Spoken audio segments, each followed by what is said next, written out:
सरकार ने एक इंटरनेट की दुनिया शुरू की है और इंटरनेट की दुनिया में आप जानते हैं सबसे ज्यादा अगर कुछ देखा और दिखाया जाता है तो वो सेक्स है, अश्लीलता है और वल्गैरिटी। हमारे देश के छोटे छोटे बच्चों से लेकर 12-15 साल के बच्चों से लेकर बड़े बुजुर्गों तक जितनी वेबसाइट हमारे देश में खोली जाती हैं सर्फिंग के लिए, देखने के लिए, उनमें सबसे ज्यादा वेबसाइट खोली जाती हैं वो सेक्स से संबंधित होती हैं और अश्लीलता से संबंधित होती है। कंप्यूटर का माउस आप क्लिक करिए,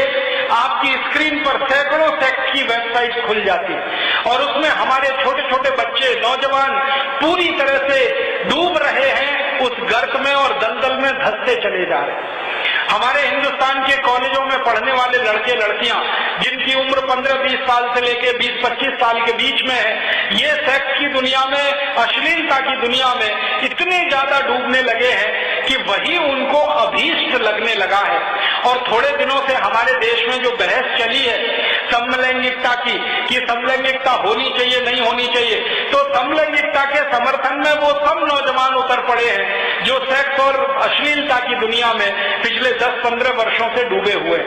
हमारे घर के लिए इतना बड़ा खतरा पैदा हो गया है, हमारे अपने घर के बेटे बेटियां, हमारे अपने घर के भाई बहन कब किस गलत रास्ते पर चल पड़े हमें खुद नहीं मालूम होता है। मैं कई बार लोगों के घरों में जाता हूँ, अंग्रेजी पढ़े लिखे लोगों के घरों में जाता हूँ, वो मुझे कहते हैं कि राजीव भाई हमारे बेटे या बेटी ने जब हमें कंप्यूटर मांगने की जिद की तो हमको सबसे बड़ा डर यही लगता है अपने मन में कि पता नहीं ये कंप्यूटर खरीद के हम दे रहे हैं, इस कंप्यूटर का हमारे बच्चे सदुपयोग करेंगे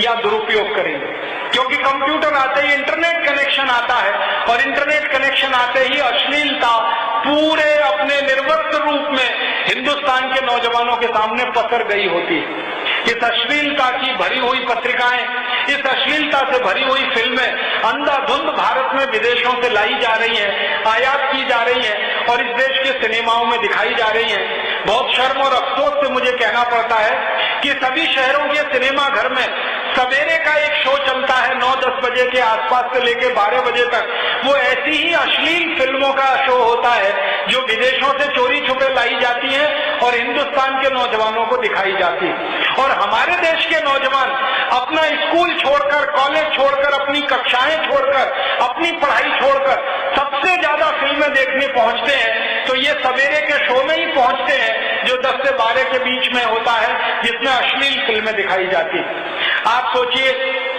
हिंदुस्तान नौजवानों का देश है, सारी दुनिया में सबसे ज्यादा नौजवान अगर कहीं हैं तो वो इसी हिंदुस्तान में है। भारत की जनसंख्या का कुल आकलन करें तो 115 करोड़ की हमारी जनसंख्या है। इस 115 करोड़ की जनसंख्या में लगभग 60 करोड़ हमारे नौजवान हैं और ये 60 करोड़ नौजवान आप अगर अश्लीलता की खाई में इनको धकेल देंगे,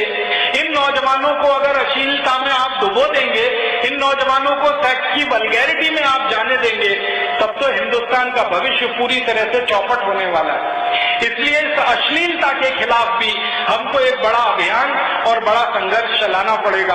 आप बोलेंगे हम क्या कर सकते हैं? मेरी आपसे एक विनम्र प्रार्थना है, वो ये